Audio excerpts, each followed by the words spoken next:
વાઘોડિયા તાલુકાના અલવા ગામે નર્મદા માઇનોર કેનાલે ખેડૂતોની હાલત દયનીય બનાવી દીધી છે। આ કેનાલ ખેડૂતોમાં ખેતીલાયક જમીનને પાણી મળી રહે તે માટે પાથરવામાં આવી હતી, પરંતુ છેલ્લા કેટલાક સમયથી આ કેનાલ જાળી ઝાખરાઓનું સામ્રાજ્ય જોવા મળી રહ્યું છે અને ઠેક ઠેકાણે તૂટેલી હાલતમાં છે, જેથી ખેડૂતોને કોઈ લાભ થઈ રહ્યો નથી। અલવા ગામના ખેડૂતોનું કહેવું છે કે ચોમાસાના વરસાદના પાણીથી પાક લેવામાં આવે ત્યારે જ્યારે અન્ય પાક કરવા હોય ત્યારે બીજા કોઈ પાણીની સગવડ ખેતીના પાકને મળતી નથી, જેથી અલવા ગામના ખેડૂતો નર્મદા માઇનોર કેનાલનું નવીનીકરણ કરી નર્મદા માઇનોર કેનાલને ફરી પાછી ચાલુ કરવામાં આવે તેવી માંગ કરી રહ્યા છે।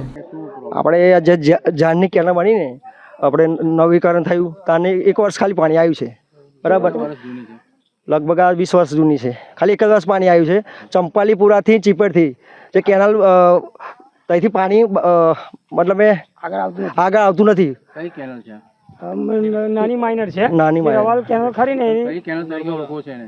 નર્મદા। શું પાક થાય છે? કયા પાકને પાણી નથી મળતું? હમણાં ડાંગર ને બધું કોઈ પણ પાકને પાણી નહીં મળતું, એમ પૂરતું પાણી મળતું નથી, પાણી આવતું નહીં। ચાલ બીજા ભાઈ। મારું નામ રાકેશભાઈ છે, હું અલવા ગામનો વતની છું, હું એક ખેડૂત છું। અમારે જે અહીં 20 વર્ષથી કેનાલ બનેલી છે, પણ એની અંદર ખરો ને કોઈ જોવા નથી આવતા। પ્રમુખ મંત્રી જે બનાવે છે, જે મંડળી હશે, કોઈ જોવા નથી આવતા। અને બીજું કે 20 વર્ષથી લઈને કે આજ સુધી કોઈ કેનાલનું કશું સાફ સફાઈ નથી કરી હતા। અને તમારા માધ્યમથી કહેવા માંગુ છું ગવર્મેન્ટ સરકારને કે આનું કંઈ કરો, રસ્તો કરો। અહીંથી 200 થી 250 વીઘો જમીન છે, તો છતાં કશું કોઈ કરતું નહીં ખેડૂતનું। અત્યારે એવું કહે છે અલવા ગામની અંદર ખરો ને 200-250 વીઘા જમીન છે ખેડૂતોની। કેનાલ કેવી હાલતમાં છે અત્યારે બહુ નબળી હાલત છે એની, એનો કોઈ હદ નથી। કેવી દેખાયમાં જોવા? તમે વિડીયો જોયું છે, બરાબર? તમે બતાવ્યું છે અમને,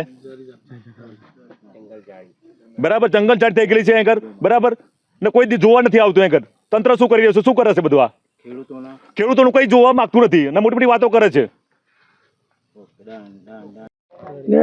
અલવા ગામના ખેડૂત છું મેં। અમારે જ્યારે વરસાદનું રોકાણ જ્યારે થાય છે ત્યારે અમારે કેનાલનું પાણી જોઈએ છે, પણ આ પાણી અમને પૂરું મળતું નથી અને વારંવાર રજૂઆત પણ કરેલી છે। અને કેનાલ કોઈ રિપેરિંગ કે જાહેર સાફ સફાઈ થતી નથી અને અમારા પાછળના પાકને જે વરસાદ થયા પછી ઘણું બધું નુકસાન થઈ રહ્યું છે। એટલે અમારે જેમ મને એમ પાણીની મળે, કેનાલ સાફ કરે અને પાણી પૂરી તકે મળે એવું અમારી આશા છે। બધા કેનાલ ચંપાલીપુરાથી જે આવે છે અલવા ચીપડ, એમાં જે ચીપડથી આગળ અલવા બિલકુલ પાણી આવતું જ નહીં। છેલ્લા 20 વર્ષથી આ ઝાડની કેનાલ થઈ ત્યારનું ઝાડી ઝાખરાને બધું ઉગી ગયેલું છે, બરાબર? આની કોઈ રિપેર નહીં થતી, કંઈ જ નહીં, પાણી કોઈ આવતું જ નહીં અત્યારે વિસ્તારમાં પાણી નહીં મળતું। આપણે અલવાની સીમમાં વિસ્તાર કરવા આ ચારી વિસ્તાર છે।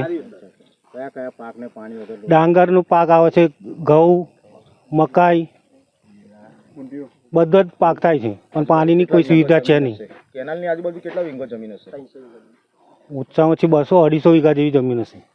કોઈને રજૂઆત આ બાબતે વારંવાર કોઈને કરી? રજૂઆત તો કરીએ જ છે, પણ કોઈ રિપેર નહીં થતું, કંઈ જ નહીં। શું કરશો આ રિપેરિંગ નહીં થાય તો? અમે ગાંધી ચિંધ્ય આંદોલન કરીશું।